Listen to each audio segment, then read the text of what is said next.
우리 한국 사회는 또 물론 전 세계적으로도 마찬가지지만 인권에 관해서 굉장히 고민을 많이 하고 있습니다. 우리나라도 이제 인권에 관련된 부분이 굉장히 존중되어지고 있는 사회인 것 같습니다. 정상적인 사람들이 사회에서 인권을 존중받아야 마땅한 사회라는 것이죠. 정상적인 사람이죠. 근데 물론 이 정상적이다라고 하는 것이 참 말이 어렵습니다. 사회적인 부조리나 사회적인 것들이 사회적인 제도가 완벽하게 어떤 사람들의 인권을 다 존중하지 못해서 또 그에 따른 피해자가 또 나타날 수도 있고 또 반대로 피의자가 나타날 수도 있는 것이죠. 게다가 요즘같이 어린아이를 유기하거나 흉악한 살인범에 대한 인권 문제에 대해서 논쟁이 참 많은 것 같습니다. 최근에는 한 살인을 저지른 사람에게 얼굴을 공개하느냐 공개하지 않느냐, 그래서 이제 공개를 정했는데 이제 공개가 잘 안 되니까 결국엔 약간의 몰카 같은 사진으로 영상으로 그의 얼굴이 공개가 되었습니다. 때로는 모자를 씌워주고 왜 마스크를 씌워주냐, 얼굴을 왜 가리냐 막 하면서 이 정보에 대해서 다 공개하라고 얘기합니다. 예전에도 제가 그런 얘기도 드렸지만 요즘은 이제 성범죄자도 이제 동네에 이사를 오거나 하게 되면 어떻게 됩니까? 종이가 날라오죠. 안내문이 이 동네에 몇 미터 부근에 이런 이 범죄 이력을 갖고 있는 사람이 이사를 왔습니다. 그래서 그에 대한 이야기들을 이제 공개를 해 놓죠. 그런데 오늘 읽은 본문 보면 고대 사회에서 살인자를 보호하라고 하는 말이 나옵니다. 아니 왜 살인자를 왜 하나님은 보호하라고 하실까요? 분명히 이 살인을 저질렀거나 어쨌든 고의든 아니든 어떤 그런 살인에 대한 책임이 엄청날 텐데 그에 대해서 하나님은 처벌하면 안 된다라고 하는 조항까지 두시면서 만류하고 있습니다. 살인자에 대한 인권, 사람에 대한 인권이 지금과 어떻게 보면 그 당시 어떻게 보면 고대 사회라고 할 수 있죠. 근데 그런 사회인데도 불구하고 이 살인에 대해서 또 이 법적인 조항들이 굉장히 인권적이고 존중되어지고 지금과 비슷한 이 내용들이 있다는 것을 볼 수 있습니다. 우리 4절과 5절인데요. 한번 읽어보겠습니다. 4절과 5절입니다. 신명기 19장 4절과 5절입니다. 읽어봅니다.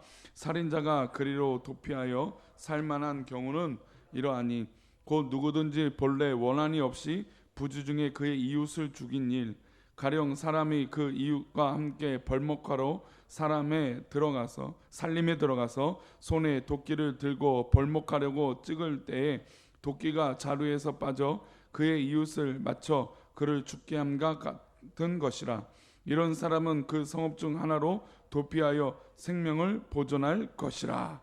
그러니까 도피성을 두시고 혹시 부지종의 실수로 죽었을 경우, 살인을 저질렀을 경우 하나님께서 기회를 주시겠다라는 것이죠. 본래 사람을 죽일 의도가 없는데 부지중에 사람을 살인한 경우에 대해서 그 생명에 대한 핏값을 묻지 말라고 하나님이 명령하십니다. 즉 2차 피해를 막기 위함인 것이죠. 어제도 한 뉴스 가운데 그런 뉴스가 나오더라고요. 우리나라의 살인죄가 사형이 있는 나라이지만 사형이 집행 안 된 지가 굉장히 오래돼서 실질적으로 사형이 없는, 집행이 없는 나라다라고 얘기를 합니다. 그런데 왜 이 엄청난 살인을 저질렀고 피해를 줬을 때는 정말 이게 엄중한 벌을 내리는 게 맞지 않는가라고 하는 여론이 더 크기 때문에 아직도 우리나라는 사형 제도가 유지되고 있는 것 같습니다.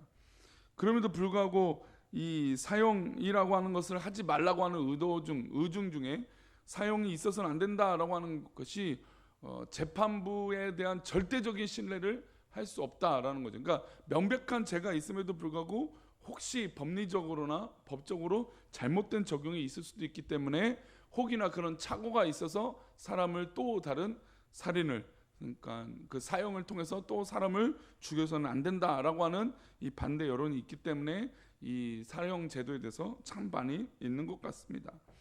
어쨌든 우리나라의 사형 제도도 혹시나 착오가 있을까봐 하는 것 때문에 계속해서 지금 사형 제도가 있음에도 불구하고 사형 집행이 이루어지고 있지 않죠. 그런 것처럼 하나님께서 이 당시에 이 살인자를 살려줄 때 2차 피해를 막으신 것입니다. 왜냐하면 생명의 그 주권자, 생명을 주신 분은 우리 하나님이신데 살인을 물론 일부러 저질렀다면 마땅히 그에 대한 벌을 받아야 되지만 혹이나 실수를 했거나 부주 중에 아직 밝혀지지 않은 것, 원인에 대해서 아직 알려지지 않은 것 때문에 또 다른 살인을 저질러서는 안 된다는 것이죠. 그래서 하나님께서는 도피성을 만들어 놓고 글로 피하면 일단은 살려주는 것으로 하나님께서 정해 주셨습니다. 이것을 보고 한 목사님이, 제가 알고 있는 유명한 목사님이 이 얘기를 하시더라고요. 도피성이 있잖아요. 그러니까 뭐 자신이 의도가 있던 의도가 없던 빨리 도피성만 도망가면 살게 된다는 거예요. 그래서 이 살인을 저지른 사람이 어떤 사람이냐, 달리기를 잘하면 살 수 있다. 왜냐하면 이 법 자체가 도피성에 먼저 무조건 문 안에 들어가 버리면 이것을 그 순간은 이 살인에 대해서 보복을 하지 못하게 하고 있다는 것이죠. 그래서 이 법을 교묘하게 이용하는 사람이 있다면 마치 이제 빨리 뛰어가서 도피성에 들어가면 그 심판을 받지 않을 것이다. 그런 사람이 누구일까? 그 민족적 특성 가운데 우리 한국 사람이 그런 편법을 잘 이용하지 않는가? 그렇게 유머스럽게 얘기하신 경우도 있습니다. 어쨌든 이 도피성을 하나님께 만들어 놓으셔서 글로 도망가면 살려주었습니다. 왜 하나님은 이렇게 살인을 저지른 사람을 용서하는, 아니 이제 일단은 어떤 일정 기간을 보호해주는 기간을 두셨을까요? 한번 15절 보겠습니다. 15절 말씀 읽어보겠습니다. 시작. 사람의 모든 악에 관하여 또한 모든 죄에 관하여는 한 증인으로만 정할 것이 아니요 두 증인의 입으로나 또는 세 증인의 입으로 그 사건을 확정할 것이며 라고 했습니다. 우리가 막 답답한 일이 있어요. 우리가 알고 있는 이 사실이 있어요. 이게 진짜 사실이에요. 근데 한 사람하고 대화하다가 이게 막 증명이 안 되는 거예요. 그러면 우리가 제일 먼저 하고 싶은 게 무슨 얘기냐면, 우리가 진짜 알고 있는 게 맞다면 3자 되면, 4자 되면, 5자 되면을 하고 싶은 거예요. 왜냐면 내 말이 맞고 내가 본 것이 정확하니까 한 사람 두 사람 같이 본 사람들과 함께 그 사람 반대 의견을 제시한 사람과 이야기하고 싶을 때가 있습니다. 왜냐면 억울한 거죠. 나는 분명히 이거 알고 있는데 왜 모르냐 하면서 설득하기 위해서 그걸 이해를 시키기 위해서 2자, 3자, 4자, 5자 대면을 한번 해보자는 것입니다. 마치 그런 것처럼 어떤 문제와 죄가 드러나고 있었을 때 하나님께서는 한 증인으로만 정하지 말라고 얘기하고 있습니다. 왜 이렇게 할까요? 혹이나 억울하게 그 일들을 당하지 말라는 것이죠. 물론 잘못을 한 사람이 있지만 그 잘못한 사람도 이유와 변명이 있지 않겠습니까? 근데 그 이유와 변명을 하기 전에 두세 사람 이상이 그것이 잘못됐다고 말하면 그 사람이 어찌할 수 없다 받아들이게 된다는 것입니다. 그리고 18절에 이렇게 말합니다. 18절 재판장에 대해서 얘기합니다. 우리 18절 말씀 있습니다. 시작. 재판장은 자세히 조사하여 그 증인이 거짓 증거하여 그 형제를 거짓으로 모함한 것이 판명되면, 얘기했습니다. 그러니까 재판장이 자세하게 조사하라고 이야기하고 있습니다. 사실 근데 재판장은 변론만 듣지 않습니까? 이야기만 듣고 판단을 한다는 것이죠. 요즘 이 사법에 대해서 이 재판정에 대해서 많은 뉴스들이 가십거리가 나오는데 참 우리 하나님은 이미 이런 이야기들 하신 것 같아요. 재판장이 판단하는 것도 중요하지만 그 일어난 일에 대해서 재판장이 정확하게 알았으면 좋겠다라고 하는 하나님의 의도가 있어요. 물론 다 그런 판사는 아니지만 제가 이번에 우리 교회에 어떤 그런 소송 관련된 일들을 진행하면서 제 교회 변호사를 잘 만났다고 했잖아요. 그러니까 저희 교회 변호사가 정말 자세하게 잘 기록해요. 제가 또 보내는 그 서류들을 참고해서 잘 이렇게 막 정리를 해요. 근데 이제 상대방 변호사는 막 일방적으로 이제 우리 교회가 이러면 안 된다고 이제 잘못된 점을 얘기하겠죠. 그것도 맞는 말입니다. 근데 논리적으로 제가 좀 보면 이게 아무리 제가 물론 손이 안으로 굳기도 하고 우리 편이니까 그걸 아무리 떨쳐놓고 얘기해도 생각해봐도 우리 변호사 너무 객관적인 거예요. 그래서 막 그 마음이 드는 거예요. 재판장이 제발 이걸로 자세하게 꼼꼼하게 읽어보면 이해가 될 텐데 그런 막 낙담이 막 들기도 해요. 그게 우리의 입장이니까 그러겠죠. 근데 하나님께서는 이미 이 재판장에게 어떤 사명을 줬냐면 판단을 하기 전에 이 사건에 대해서 자세하게 스스로 조사해 보라는 거죠. 재판장이 조사를 해보라는 것입니다. 이건 좀 다른 의미예요. 그러니까 재판장이 조사하고 이해해서 그것들이 납득이 되면 그때야 판단하라는 것이죠. 남들의 이야기만 듣고 판단해서는 안 된다는 것을 이미 하나님께서는 이 법으로 이야기하고 있다는 것입니다. 그리고 그 증인이 거짓 증거, 위증이죠. 위증했을 때는 그 형제를 거짓으로 모함한 것이 판명되면 안 된다는 것입니다. 사실 위증, 요즘 얼마나 거짓말을 TV에서도 잘합니까, 그렇죠? 뭐 우리들도 마찬가지겠죠. 평소에 뭐 거짓말, 우리 뭐 아침 기도에 오신 분들은 거짓말 안 하신 분들이 좀 있습니다. 근데 생각보다 사람들이 거짓말을 굉장히 잘해요, 그렇죠? 뻔뻔하게 거짓말 잘해요. 거짓말이 판명되면 안 되죠. 참 그 거짓말이 드러나면 얼마나 그 모든 것이 다 인격적으로 모든 것이 땅에 떨어져 버립니까? 그래서 하나님께서 판결을 내릴 때까지 증인 한 사람으로만 정하지 말고 두세 사람의 증인의 이야기를 들고 심지어 재판장도 그 사건에 대해서 들여다봐라 라고 이야기하고 있습니다. 그리고 이어서 하나님께서 어떤 법을 말씀하고 계시냐면 우리 19장 21절 말씀 보겠습니다. 19장 21절 말씀 읽어보겠습니다. 시작. 내 눈이 국리를 여기지 말라. 생명에는 생명으로, 눈에는 눈으로, 이에는 이로, 손에는 손으로, 발에는 발로이다 이니라. 그러면 이 얘기가 이제 이 재판에 관련된 도피성에 관련된 이야기 후에 이 얘기 나오면 그래.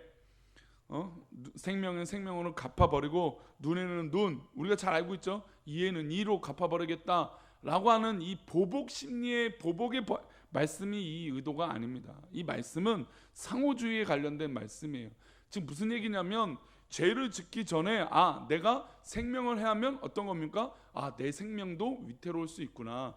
내가 눈을 상하게 하면 내 눈도 상하게 될 수 있구나라고 하는 미리 예방을 하기 위한 상호주의에 관련된 하나님께서 예방하기 위한 말씀이라는 것이죠. 그래서 하나님의 법은 어떤 의미냐? 하나님의 말씀은 억울한 사람이 드러나지 않기를 바란다는 것입니다. 미리 예방하기 위해서 눈은 눈으로, 이에는 이로 갚게 되는 엄청난 형벌이 있으니까, 똑같은 형벌이 있으니까 절대로 이 죄를 짓지 말라라고 하나님은 말씀하고 있다는 것이죠. 하나님께서 제시하신 이 율법의 근본 정식은 하나님이 하나님께서 택하신 사람, 또 하나님께서 만든 이 창조된 이 사람들이 억울하게 죽임을 당해서는 안 된다고 말씀하고 있습니다. 하나님의 공동체, 하나님의 백성들의 사회에서 억울한 사람이 있어서는 안 되죠. 우리 꿈꾸는 교회 안에서도 억울한 사람이 있어서는 안 될 줄 믿습니다. 그래서 조금 우리 교회, 적어도 우리 아침 기도에 나오시는 좀 열심을 낸다, 그렇잖아요. 우린 유별난 믿음을 갖고 있는 사람들이죠, 그렇죠? 아침 기도에 나와서 유별나게 기도하고 있으니까요. 유별난다는 표현이 별로 마음에 안 드세요? 우리는 특별하게 기도하고 있잖아요, 그렇죠? 하나님 특별하게 기도하시는 분들에게 사명을 주고 은혜를 주고 우리 성도님들에게 기쁨을 주실 줄 믿습니다. 그러면 우리가 기도만 하고 땡이냐? 그것이 아니죠. 기도한 만큼의 우리가 책임을 지고 앞장서서 사역을 해야 돼요. 하나님은 기도하는 분들에게 도전을 주시고 비전을 주시기 때문이죠. 그러니까 비전을 주고 도전을 주면 우리 교회 안에서 보이고 보이지 않는 것들을 돌아봐야 됩니다. 그러면 어떻게 될까요? 우리 성도들 가운데 정말 이 외곽에 있고 바깥에 있는 성도들이 혹시나 억울함이 있는지, 혹시나 외로움이 있는지, 혹시나 불편한 것이 있는 것인지 우리가 돌아보고 그들을 향하여 권면하고 또 억울하지 않도록 또 사랑으로 품고 이해하고 사랑해야 될 줄 믿습니다.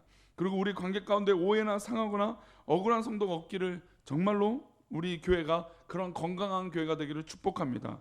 우리 교회 안에는 정말 오해로 인해서 아니면 억울한 일로 인해서 상처받는 일이 더 이상 있어서는 안 될 줄 믿습니다. 그래서 우리가 서로 대화도 많이 하고 또 저에게 많이 물으시고 궁금한 거 있으시면 얘기하셔서 우리가 서로 그런 상처받지 않고 정말 하나님만 믿음으로 나아가는 우리 귀한 성도님 되시기를 축복합니다. 오늘 맥체인 성경 읽기표 중에 우리 이사야 46장 12절과 13절의 말씀 한번 보겠습니다.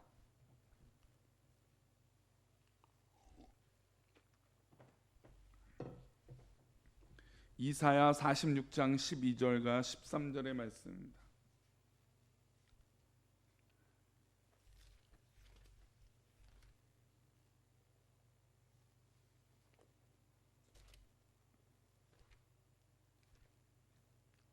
이사야 46장 12절과 13절 말씀, 우리 두 절의 말씀 읽어보겠습니다. 시작. 마음이 완악하여 공의에서 멀리 떠나 너희여 내게 들으라. 내가 나의 공의를 가깝게 할 것인즉 그것이 멀지 아니하나니 나의 구원이 지체하지 아니할 것이라. 내가 나의 영광인 이스라엘을 위하여 구원을 시온에 베풀리라. 아멘. 우리 하나님은 공의의 그 자체이신 하나님이시라는 것이죠. 우리 하나님이 공의의 하나님인데 우리가 하나님의 뜻을 잘 깨닫지 못하고 기도하지 못해서 그 공의를 훼손시키는 일이 있어서는 안 된다는 것입니다. 마음이 완악하여 공의에서 멀리 떠난 너희여 내게 들으라 라고 하나님 말씀하셨습니다. 혹이나 우리의 마음이 교만하거나 또 완악해서 하나님의 공의의 그 뜻을 떠나 있는 모습이 있다면 우리는 진짜 고민해보고 생각해 봐야 될 줄 믿습니다. 그리고 13절의 말씀처럼 내가 나의 공의를 가깝게 할 것인즉 그것이 멀지 아니하나니 나의 구원이 지체하지 아니할 것이라. 즉 우리 하나님은 구원으로 우리 공의를 이루어 주시고 또 상처받은 영혼을 또 억울한 영혼을 위로하여 주실 줄 믿습니다. 그래서 내가 나의 영광인 이스라엘을 위하여 무엇을 베푸십니까? 구원을 시온에 베풀어 준다고 말씀하고 있습니다.